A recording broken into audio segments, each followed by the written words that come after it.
নমস্কার আমার প্রিয় পরিবার, কেমন আছো তোমরা সবাই? আশা করি সবাই খুব ভালো আছো। হ্যাঁ, আমিও খুব ভালো আছি। মাম্পিস ক্রিয়েশনের নতুন একটা ভিডিওতে সবাইকে অনেক স্বাগত আর অনেক ভালোবাসা। আজকের ভিডিওটা শুরু করলাম বৃষ্টির একটা সকাল দিয়ে। সকালবেলা উঠে বৃষ্টির মধ্যে মা বাবা দুজনেই কাজে চলে গেছে, আর আমি যাব হচ্ছে গিয়ে বড় মায়ের মন্দিরে। হ্যাঁ, তাই আজকে সকালবেলা একটু রেডি হয়ে গেছিলাম বড় মার মন্দিরে যাব বলে। আমি যে বড় মার মন্দিরে যাব কেউ জানে না, না আমার মা জানে না আমার বাবা জানে।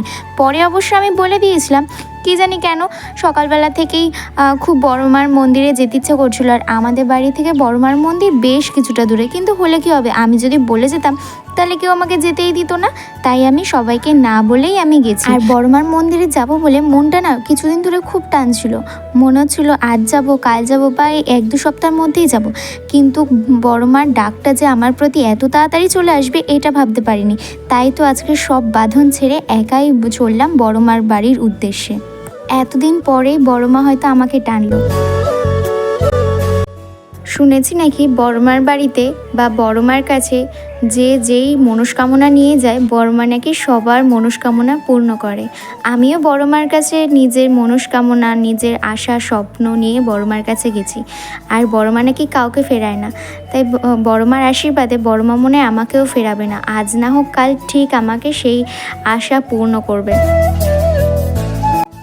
আমাদের বাড়ি থেকে সাইকেলে করে চলে আসলাম হাই রোড। ওখান থেকে বালি স্টেশন যাব বলে তাই বাসে উঠে পড়েছি। তারপরে বাস থেকে নেবে বালি স্টেশন থেকে, তারপরে উঠলাম হচ্ছে ট্রেনে, যাব হচ্ছে চুঁচুড়ার উদ্দেশ্যে।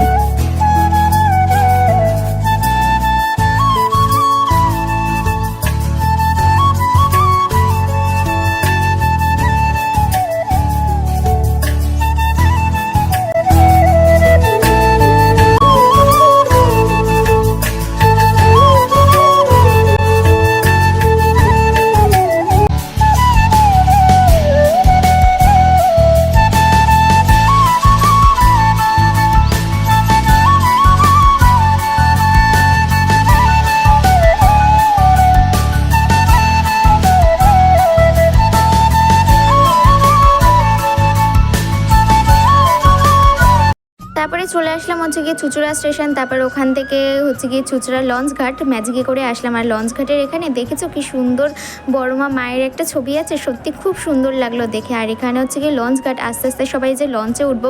আর এখানে হচ্ছে বসেছিলাম। লঞ্চটা মোটামুটি বেশ ভালোই ভিড় হয়েছিল, যেহেতু শনিবার, আর অনেকেই ভক্তরা ছিল মায়ের পুজো দেবে বলে। যাই হোক, তোমরা ভিউটা দেখতে থাকো। ব্যাস আর কিছুক্ষণ, তারপরেই বড়মার সাথে আমার দেখা হবে। আর এখানে লঞ্চ থেকে নেমে যাচ্ছে হচ্ছে গিয়ে পাড়ে। দেখো কি জোয়ার, ওই গাড়িগুলো কেমন গঙ্গার এইদিকে পাড়ের মধ্যে জল চলে এসেছিলো আর কি।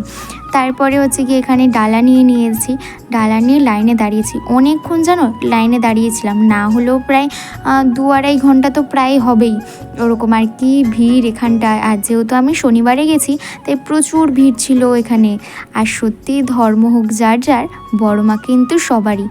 তারপরে এখানে এত লাইনে দাঁড়িয়েছিলাম, আর তার মধ্যে যেই রোদ, উফ সত্যি একটু হয়তো কষ্ট লেগেছে বড়মার সাথে দেখা করতে, কিন্তু যখন বড়মারকে দর্শন করতে পেরেছি না, তখন যেন সব কষ্ট নিমিষে দূর হয়ে গেল।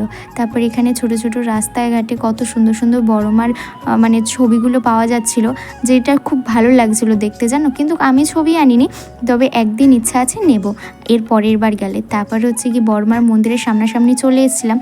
আর এখানে মাথায় লাস্টে ঝুড়িটা নিয়ে নিয়েছি, হাতও পরিমাণে ব্যথা হয়ে গেছিলো।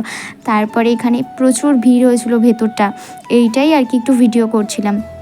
সত্যি কত ভক্তরা মায়ের দর্শনে যায়, কতক্ষণ দাঁড়িয়ে দাঁড়িয়ে থাকার পরে তারপরে মায়ের দর্শন মেলে। অবশ্যই কষ্ট না করলে কি আর কেষ্ট পাওয়া যায়, এটা তো অবশ্য ঠিকই। তারপরে পুজো দিয়ে আসার পরে তারপরে এখানে একটা নিরামিষ কচুরি খেয়ে নিলাম। আর এখানে যে টিফিন বক্সটা দেখতে পাচ্ছ, এখানে বাড়ির জন্য কিছুটা প্রসাদ নিয়ে নিয়েছি। হ্যাঁ, ওখানে প্রত্যেক শনি মঙ্গলবার দুপুরের দিকে প্রসাদ দেয়। বড়মার দর্শন পাওয়ার পর চললাম হচ্ছে বাড়ির উদ্দেশ্যে। সবাই কিন্তু কমেন্টে জয় বড়মা লিখবে। তো ভিডিওটা ভালো লাগলে like, comment, share and subscribe করবে।